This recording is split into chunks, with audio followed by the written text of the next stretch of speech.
Hi guys, it's Madison over at the Ohio Pet Sanctuary. We had a request for a demonstration. The requester specifically stated that she wanted to be shown how to administer topical flea medication, but we decided we were going to go ahead and, if Juno will allow us, to show you how to administer different types of medication.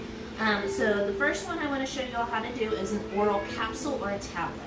Now, most vets do not prescribe capsules or tablets if they can help it, because you can grind it up all you want and try to hide it in something yummy, and the cat's going to find it pretty much every time. They're sneaky that way.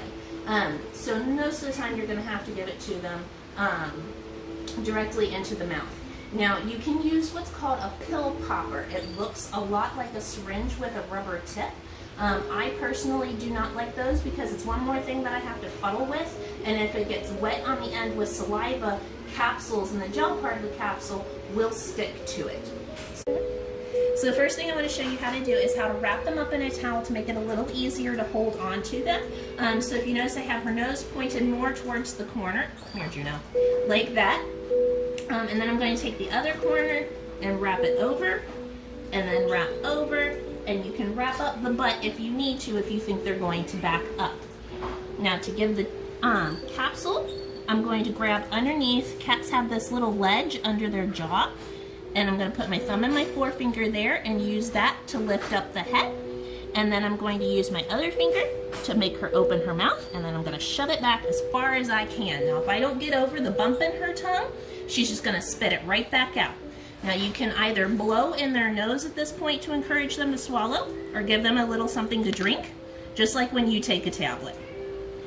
Here we go, good girl. The next one is a liquid medication. I've got a little bit of B12 here to show you guys how to give that. Now, a lot of people will tell you to put it in the cheek pouch, which is the space between their teeth and their cheek. But a lot of times you'll have cats that'll push their tongue up against their teeth so that the medication falls right back out. So what I usually do is just lift up on the lip and lift up and then squirt towards the back. And if you lose a little bit, it's usually fine. Hi. She lost a whopping, looks like 2 drops out of a whole half cc of medication. So in this case, that'd be okay. Ideally, you want to get it back a little bit further, but I have a lot of things that I want to show you how to do on her, so I'm trying not to upset her too much. The next thing I wanted to show you guys how to do is a lot of cats will require ear medication, and prior to administering ear medication, you want to clean the ears out in most cases if your veterinarian tells you to. Otherwise, you're just medicating the dirt. So you're going to take your ear cleaner, stay right there, Pumpkin. Take your ear cleaner and soak a cotton ball with it, and then pull back on the pinna, which is the ear flap, and then rub down. I know your ears are itchy because she has very dirty ears. That's why I thought she'd be a good one to demonstrate. And I want to get down towards, down inside the ear towards the canal. Now, a cat's ear canal goes down and then over. So I don't want to stick anything like a Q-tip way down in there. I'm not going to puncture the eardrum, but I might cause a little bit of damage in that L bend. And there we go. So I'm going to clean out her ears before I give the medication. I know, that's annoying. And then I want to administer the medication. Now, with cats, they have a lot of wrinkles and folds in their ears, and you don't want to medicate those wrinkles and folds unless they have an ulcer there that the doctor wants you to treat or something like that. Ear medication comes with a very long tip to it so that you can get down in the canal. Now, right here is going to be the entrance to the canal. Now, remember, it goes down and over. So I want to angle the tip of my medication down and just give a little squeeze. Yep, and then massage it so that it spreads. Good job, good girl. Thank you, Juno. The next one I wanted to show you all how to do is a little bit of eye medication. This one is kind of an innocuous triple antibiotic, but for that, there's a couple of things you can do. Now, I prefer to lift up and hold the medication and then pry the eye open that way and administer it that way. The trick is to not apply the tip of the medication to the eyeball. You'll contaminate the medication, or you scratch the eye, or both. Or you can do it the other way, where you pull up on the eye and down and administer it that way. Either way, you should be able to hold the eye open and the medication. If you need two people, one to hold the cat and one to medicate, do not be afraid to use two people. Nobody said you have to do this by yourself. Now the last one is going to be a topical flea medication. Now, with topical flea medication, I'm not actually going to apply any to her. She had hers 4 days ago, but I did want to show you how to apply it. This one is Frontline. There's also Revolution, Selamectin. There's a lot of different brands out there, but most of them are a basic pipette shape where you have an area that you're going to squeeze and then the area that gets applied to a cat. Now, any cat that you can pet, you can apply medication to between the shoulder blades. A lot of times it helps if you scratch, do something that they like, something like that, and then use the tip of the applicator to move the hair out of the way to get down to the skin. So if you're talking to your cat and you're petting them and then you squeeze and then you're done.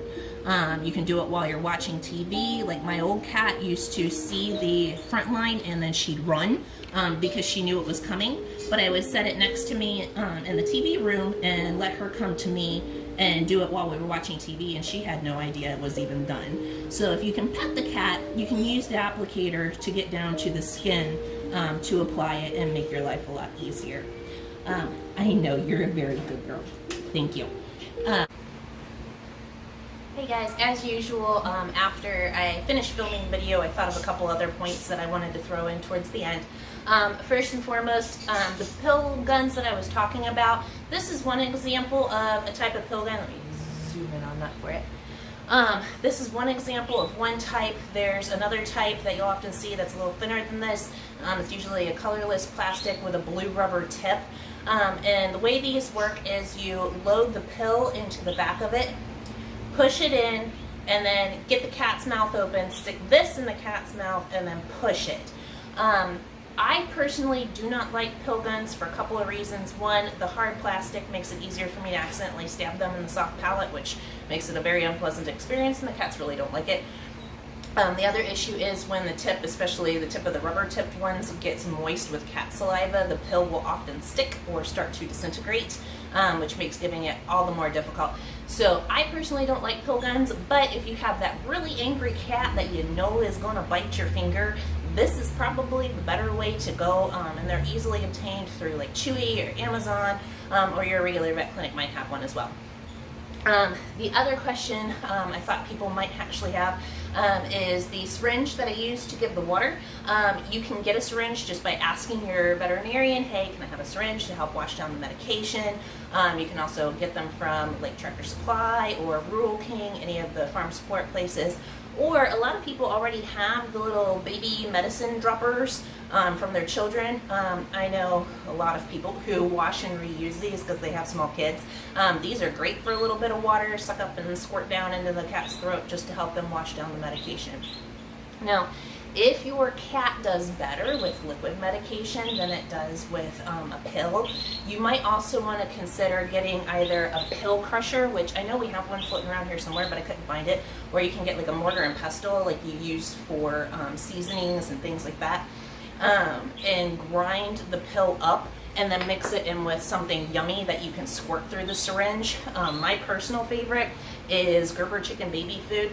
I cannot stress enough how important it is that it is Gerber brand. I have yet to find a cat that will eat the beech nut brand willingly, but they take the Gerber chicken and Gerber turkey really well, and it's thin enough that it goes through most syringes without fighting. If the pill is a capsule instead of a tablet, you can pull the capsule apart and dump the powder into the baby food, mix that up, and give that to them. Again, that's if your cat is better with liquid medication or you feel more confident using a syringe to administer the medication rather than sticking your finger in your cat's throat. So I hope that was helpful. And if you guys think of any other questions you might have or anything that I didn't address, please do not hesitate to reach out. We are more than happy to answer any questions you might have. But I hope this video has been helpful. If anybody has any requests or anything like that, please do not hesitate to email us at mailbox@ohiopetsanctuary.com. Or you also feel free to call us at 513-388-9998. Thank you very much. Have a good day.